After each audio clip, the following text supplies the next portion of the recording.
to Regular, l'espace où on parle de tout sans tabou avec beaucoup de bienveillance et beaucoup de respect, please. Aujourd'hui, on va s'attaquer à un mot qui est plein de jugements et qui porte énormément de négativité, à savoir le mot matérialiste.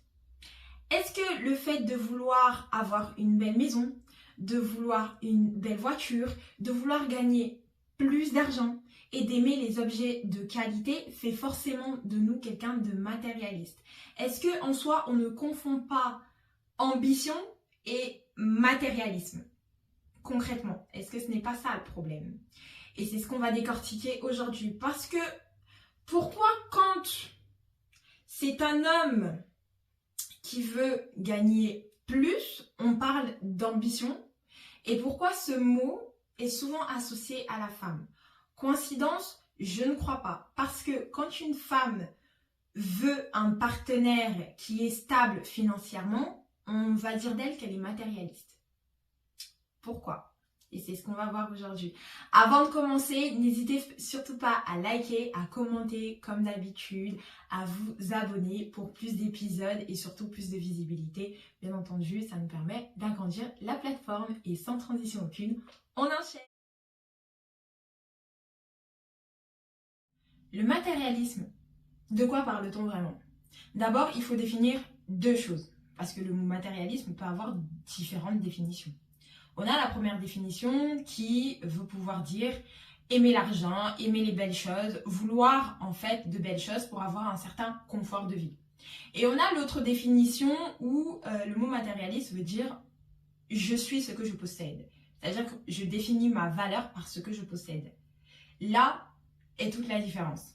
Parce qu'à partir du moment où on aime l'argent, où on aime en fait être à l'aise financièrement, ça nous permet de voyager, de prendre soin de notre famille, de créer des projets et de vivre et surtout d'avoir du temps libre pour vivre. Voilà, on ne subit pas la vie, on la vit.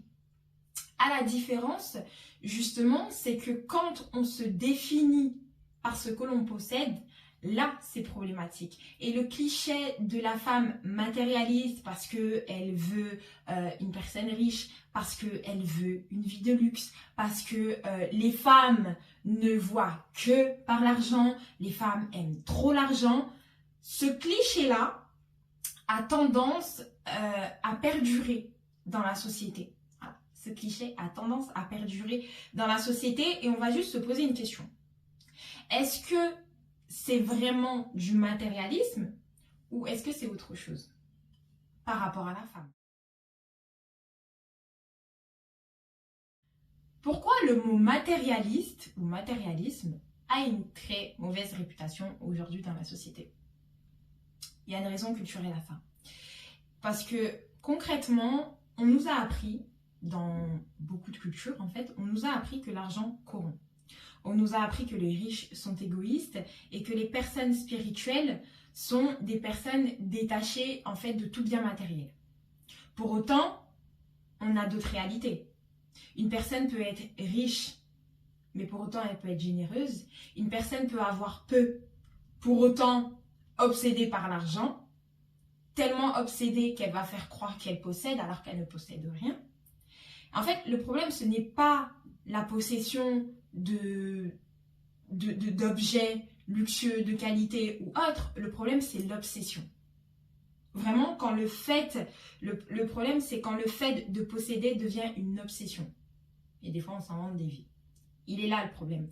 Et une explication très simple, en fait, à ça, c'est que pendant très longtemps, pendant des décennies, pendant des siècles, la femme n'avait pas accès à la propriété, elle n'avait pas accès au travail, elle n'avait pas de droits financiers, elle n'avait pas de sécurité économique ou financière en soi, elle n'était pas autonome.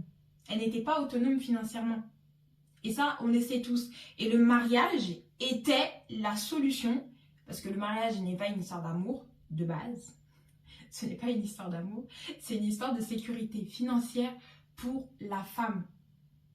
Et en fait, c'est ce système-là qui lui permettait, bien entendu, à la femme de survivre économiquement.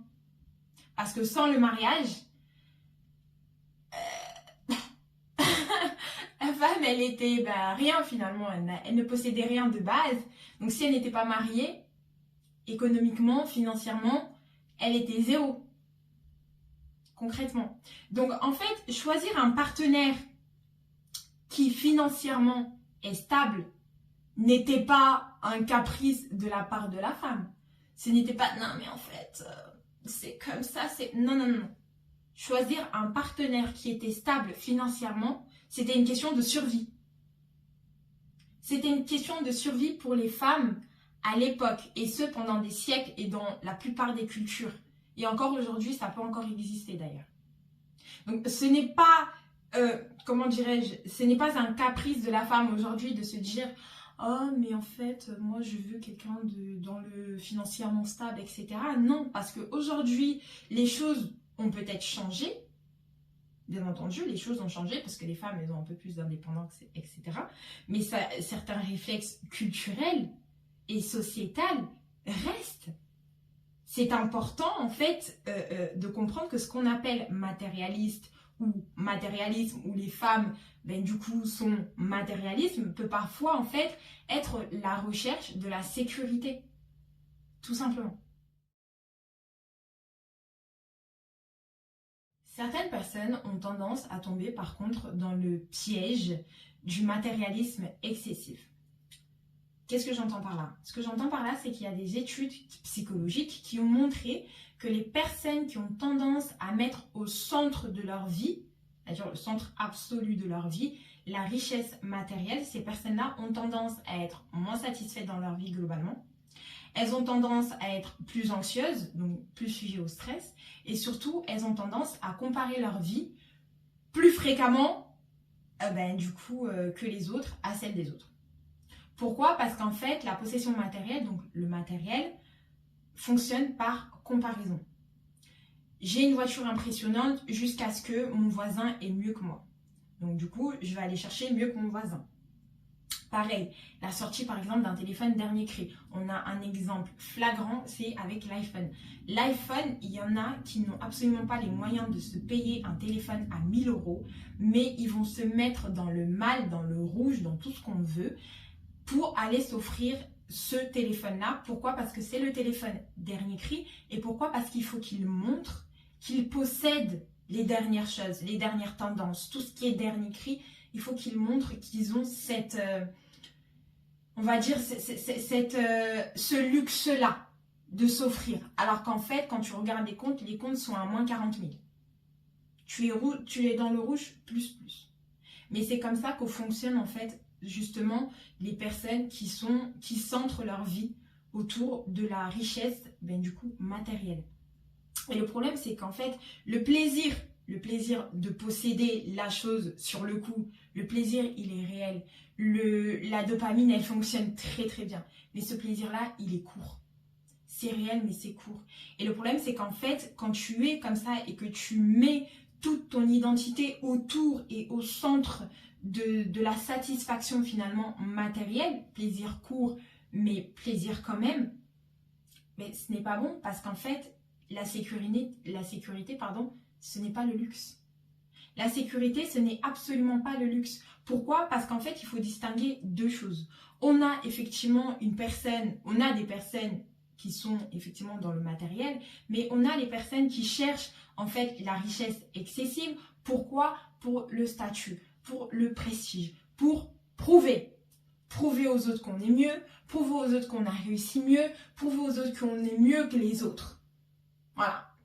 Il y a cette distinction-là à faire parce qu'il y a des personnes qui effectivement se mettent dans des situations totalement rocambolesques pour prouver. Et il y a d'autres personnes qui recherchent tout simplement la stabilité. Stabilité financière et la fiabilité tout simplement. Et c'est ça que beaucoup de femmes, en fait, souvent et parfois veulent faire comprendre, c'est qu'en fait, il y en a beaucoup, elles ne recherchent pas des millionnaires. Et c'est ça qui est problématique avec les hommes d'aujourd'hui, c'est qu'en fait, ils sont en mode oui, non mais la femme, elle est comme ci, la femme, elle est là, elle veut ci, elle veut ça, riche. Non, il y en a beaucoup qui ne cherchent absolument pas des millionnaires. Tout ce qu'elles cherchent, c'est une personne qui va être stable, qui va être sécurisant. et qui va être capable en fait d'être assez responsable pour assumer un minimum de stabilité financière. Même pas le maximum, parce que le maximum, effectivement, billionnaire, millionnaire, trillionnaire, tout ce qu'on veut. Mais un minimum de stabilité financière, c'est ce que recherchent les femmes aujourd'hui. Parce que dans tous les cas, c'est ancré. C'est ancré dans la culture, c'est ancré dans la société et c'est ancré dans l'ADN de la femme. Une femme ne va pas aller vers un homme qui n'est pas financièrement stable. Ça n'existe pas. Parce que naturellement, la femme coûte cher. Et même si les choses ont changé aujourd'hui, pour autant, la réalité, elle reste la même. Elle reste la même, cette réalité-là, parce que la stabilité financière, on ne va pas se mentir, reste un facteur déterminant dans la réussite d'un couple. Ce n'est pas une illusion, ce n'est pas superficiel, ce n'est pas du matérialisme, c'est du pragmatisme.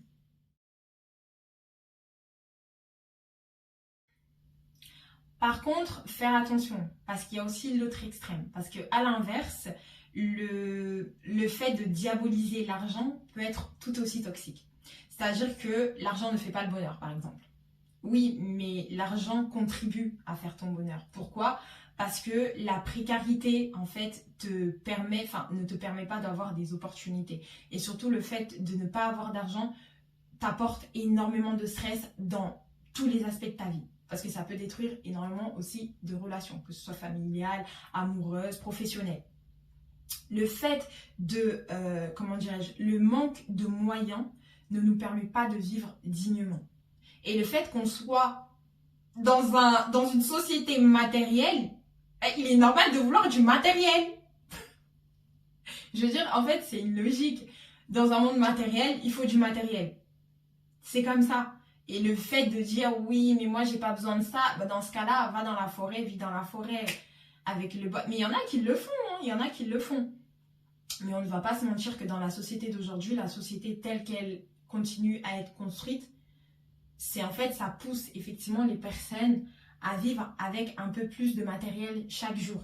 Et le paradoxe, il est quand même énorme parce qu'il y a un double standard quand même entre l'homme et la femme au niveau du matériel. Parce que quand on a un homme qui arrive et qui dit qu'il préfère les femmes attirantes, belles, élégantes, intelligentes, qui prend soin d'elles, on va dire, gars, c'est super, c'est bien. Là, tu as des critères totalement tip-top et c'est totalement normal. C'est-à-dire, tout est totalement normal. Mais quand une femme va dire, je préfère un garçon ou un homme qui est ambitieux, qui va m'apporter une stabilité financière, une personne qui est fiable et surtout responsable, on va la traiter de matérialiste.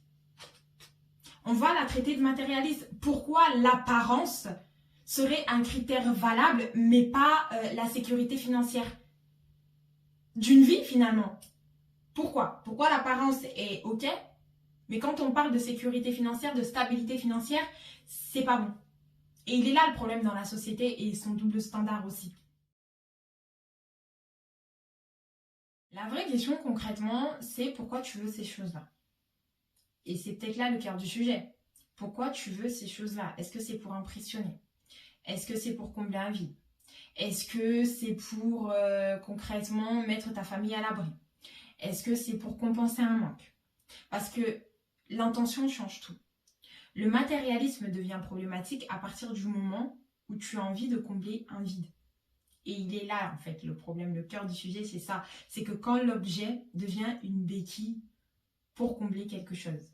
Mais après, le fait de vouloir du confort, le fait de vouloir la stabilité, le fait de vouloir, en fait, une liberté financière, ça, c'est sain, c'est une quête saine. Mais le problème, c'est qu'aujourd'hui, les réseaux sociaux ont amplifié le cliché où on peut-être dénaturer en fait la réalité des choses et du mot matérialiste vis-à-vis des femmes.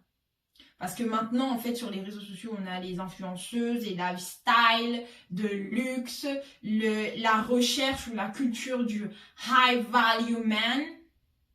Là, de base, si on revient aux bases, il est normal de vouloir en fait une stabilité financière avec son partenaire. Il est normal de vouloir un partenaire qui est stable financièrement. Mais les réseaux sociaux donnent une toute autre image. Et les discussions, par exemple, sur les salaires minimums acceptables, ça devient viral. Le type d'homme qu'il faut choisir ou qu'il ne faut pas choisir devient zéro. Le contenu, par exemple, sur les coachs love, je ne dénigre pas, mais souvent il y en a qui vont pousser en fait la toxicité de oui, non, mais en fait, il ne faut pas choisir ce type de personne. Si la personne, elle fait ce travail-là, il ne faut pas le choisir parce que it's not a high value man. Mais financièrement, il est stable. Et ça, c'est ce que recherchent beaucoup de femmes aujourd'hui, comme on l'a dit, la stabilité. Parce qu'il y en a très peu aujourd'hui qui sont stables, de par l'accès à beaucoup trop de choses, la distraction, concrètement. Et les contextes, les contenus, extrêmes, c'est-à-dire les contenus extrêmes, totalement faux, et qui donnent une aussi très très grosse et fausse image de la femme, sont ceux qui, et c'est même des contenus, enfin, pour ma part, ce sont même des contenus en fait concrètement toxiques, mais c'est ceux qui sont le plus mis en avant parce que c'est ceux qui font le plus de buzz. Et c'est ça qui est le plus mis en avant. Et le problème, c'est justement ça, c'est que par ce biais-là, ça donne l'impression que toutes les femmes sont toutes en fait, au même stade. Elles ont toutes des standards irréalistes. Et la plupart ne cherchent pas la stabilité. Elles cherchent toutes des millionnaires. Alors que concrètement, à part le respect, la loyauté, la fidélité et la stabilité financière, la plupart ne cherchent pas plus en fait. La tranquillité, la paix. La plupart, c'est ce qu'elles cherchent. Mais c'est vrai que ce type de contenu devient tellement viral qu'à la fin, tout le monde se dit, mais genre les femmes, elles sont totalement à l'ouest. Il faut faire la différence entre matérialisme et valeurs profondes qu'on peut nous inculquer dans notre vie, dans notre jeunesse, ou qu'on peut apprendre. Parce que ce qui compte concrètement, il faut te demander ce qui compte. Il y a un équilibre qu'on est censé avoir. Donc tu dois te dire, est-ce que justement tes relations sont plus importantes que ton statut social? Est-ce que ton intégrité est plus importante par exemple que le profit? Ou est-ce que le fait de perdre un objet, te fait perdre ton identité? Est-ce que sans cet objet-là, tu perds ton identité? Et concrètement, si la réponse est oui, c'est que tu ne dépends pas effectivement du monde matériel et de tout ce qui va être matériel. Concrètement, tu es quelqu'un, on va dire, d'équilibré, de stable, qui sait faire la différence entre je possède et je sais pourquoi je possède et l'obsession du matériel. Mais il y a aussi une dimension plus profonde concrètement qu'on nous a appris tout au long de notre vie et qui est ancrée aussi dans la société, c'est le fait de dire que la valeur d'un homme est jugée à sa capacité à fournir, provide, à apporter dans la vie. Enfin, qu'est-ce qu'il apporte en fait dans la vie d'une femme concrètement. Et la valeur d'une femme a toujours été associée à son apparence. C'est comme ça. Donc concrètement, quand une femme, elle évalue la valeur de son partenaire à sa capacité en fait à être stable financièrement, ce n'est pas encore une fois un caprice de sa part, ce n'est pas parce que c'est une michto, ce n'est pas, non, pas du tout. C'est juste que c'est un critère qui a toujours été, qui a toujours été une échelle de mesure pour valoriser un homme, et ça a toujours été le cas dans la société depuis toujours. Elle ne fait qu'appliquer les codes qui ont toujours existé en fait dans la société. Donc, mais par contre, quand un homme, lui, va se poser et il va commencer à juger une femme ou sa valeur de par son apparence, c'est rarement une qualité de matérialiste. C'est rarement parce qu'en fait, c'est rarement du matérialisme concrètement. Parce que là, on parle de l'apparence de la personne, on ne parle pas de ce qu'elle peut t'apporter dans ta vie, etc. Non, là, c'est juste tu joues son apparence. Concrètement, c'est vraiment... C'est pas la même chose, mais ça reste des critères qui ont toujours été effectivement, du coup, dans la société, qui ont toujours été mis en valeur pour choisir son partenaire. L'apparence pour les femmes et financier pour l'homme. Il existe une autre perspective. Certaines philosophies, comme le stoïcisme par exemple, disent quelque chose de puissant. Dans le sens où tu peux posséder des choses, mais ne laisse pas ces choses-là te posséder. C'est subtil, mais c'est fondamental. Dans le sens où tu peux posséder une belle montre, mais pour autant, tu n'as pas, en fait, à te sentir au-dessus des autres.